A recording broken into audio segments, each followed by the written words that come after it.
ห่าวหันมันยืนสบายดีพี่น้องโมดสุภูทุกคนพี่น้องให้สำหรับคลิปนี้แมนโอซีอวนพี่น้องมาเบิ่งมาแลการตั้งเฮือนของสาวานหรือว่าส้นเผาอาคาลูมาหรือว่าอาคาโลมาหรือว่าอยู่พี่เขาเอื่นเมนลาวสูงกอว่าซั่นเนาะพี่น้องเนาะเอื่นตามคงเขตนั่นแหละก็มันเป็นเฮือนของเซียวแล้วก็อยู่ใกล้หอพักโอแล้วเราก็เลยมาลองถ่ายให้รีวิวให้พี่น้องเบิ่งนะเนาะก็จะช่วยกันจะนี่แหละพี่น้องสาวบ้านชนลายก็จะเป็นตกกันมาเป็นพี่เป็นน้องเฮือนใดคนหนึงหั่นนะเวียกไฟเวียกมันเนาะผู้หญิงก็เฮ็ดเวียกผู้หญิงตามความสามารถนั่นนะเนาะผู้สานแต่ก็มีผู้เฮ็ดจังได๋ก็มีพี่น้อยช่วยเหลือซึ่งกันและกันชนลายอยู่พี่เห็นแม่นเฮ็ดหยังตั้งเฮือนนี่มันสามัคคีกันพี่น้องเป็นไล่ส่งไอ้ไล่สามไหมไล่ส่งไอ้ไล่สามไอ้ไล่ส่งเต้พี่น้องไอโอจากบ้านมาอาศัยลำลงชีวิตมาสอนหนังสืออาสาสมัครกันอยู่ในบ้านเขาเจ้านี่ก็หลายปีสมควรพี่น้อยก็ฮู้ชีวิตการเป็นอยู่ของเขาเจ้าหั่นน่ะเนาะการเฮ็ดเวียกการตั้งเฮือนตั้งยาวแม่นหยังหั่นก็ส่วนหลายก็สามัคคีช่วยเหลือซึ่งกันและกันพี่น้องสำหรับทางเบื้องนี้ก็แม่นพากันเฮ็ดไม้เสาหั่นน่ะเนาะก็สรุปแล้วแม่นแหวงกันเวียกไฟเวียกมันนั่นแหละพี่น้อยก็ได้ฮู้เฮ็ดอันใดก็ไปเฮ็ดหั่นนะบ่ให้อยู่ล่าอันซะเด้ออยากไฟเวียกมันเพราะว่าหน่อยนึงแล้วก็สิหามาประกอบเข้ากันเป็นเฮือนนั่นเฮ็ดไม้เสาตัวนี้หั่น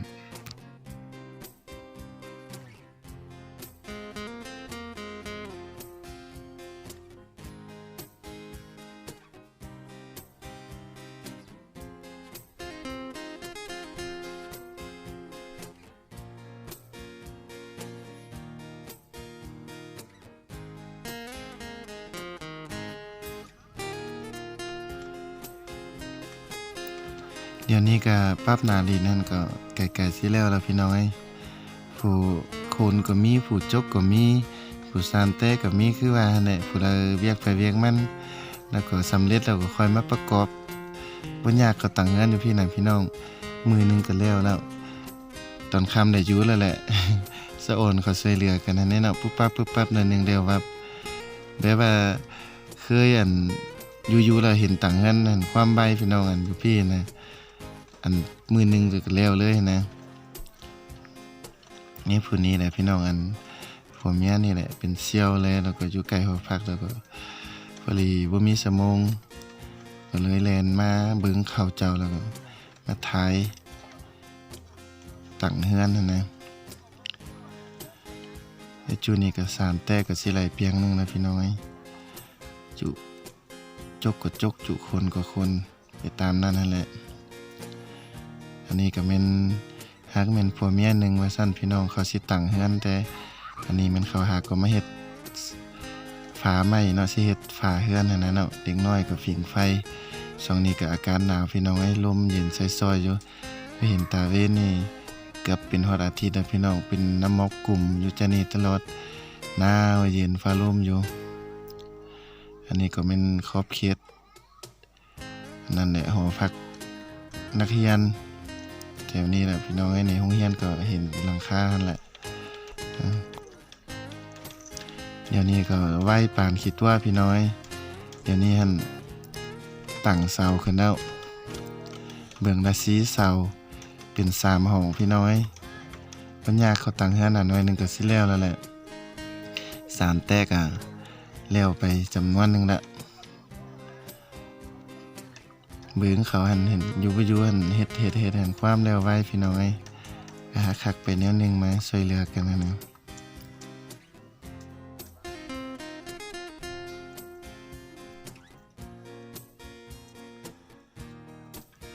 เดี๋ยวนี้ก็เริ่มประกอบฝาซะแล้วพี่น้อยเอาใส่เบื้องนึงละหน่อยนึงก็สิโปะใส่แล้วรับแล้วพี่น้องวันอยากตั้งเฮือนอยู่พี่น่ะมือนึงก็ได้อยู่ละเวียกไปเวียกมันหน้าที่เป็นหน้าที่มันช่วยกันนี่ไว้บ่ไว้น่ะพี่น้องให้เขาเฮ็ดน่ะมือนึงแล้ววับ เ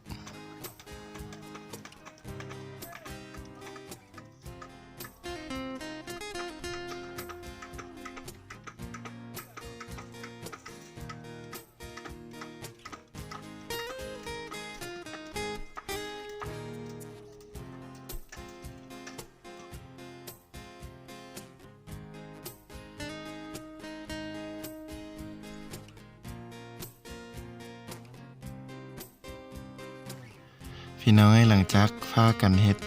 เวียกไปเวียกมันแล้วก็ฮอดเวลากินข้าวแล้วพี่น้อยเดี๋ยวนี้ก็เอาฟ้าซะสำเร็จไปครึ่งนึงแล้วพี่น้อยเอาใส่เบื้องนี้แล้วก็ใส่เบื้องนั้นฟ้าหั่นน่ะเนาะหน่อยนึงเขาเจ้ากินข้าวแล้วก็เอาฟ้าใส่มุ้งสังกะสีก็ถือว่าเป็นสำเร็จแล้วพี่น้อยบ่ยากตั้งเฮือนอยู่นี่นะ ตั้งเฮือนจูลินแบบอันส่วนใหญ่ก็จะเป็นแบบนี้เมื่อเทือนนะเนาะมัน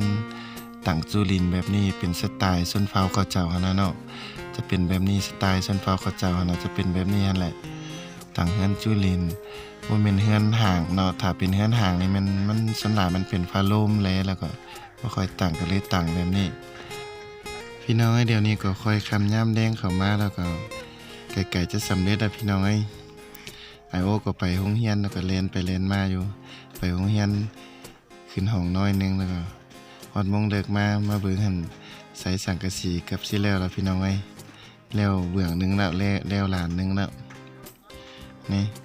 บ่ยากหยังสิแล้วมาใส่สังกะสีนะตอนค่ำสิเหลืออยู่แล้วพี่น้องพอดีตอนหัวแรงมาแล้วก็เล็ดออกน้อยนึงพี่น้องพอดีอุ่นๆหน่อยนึง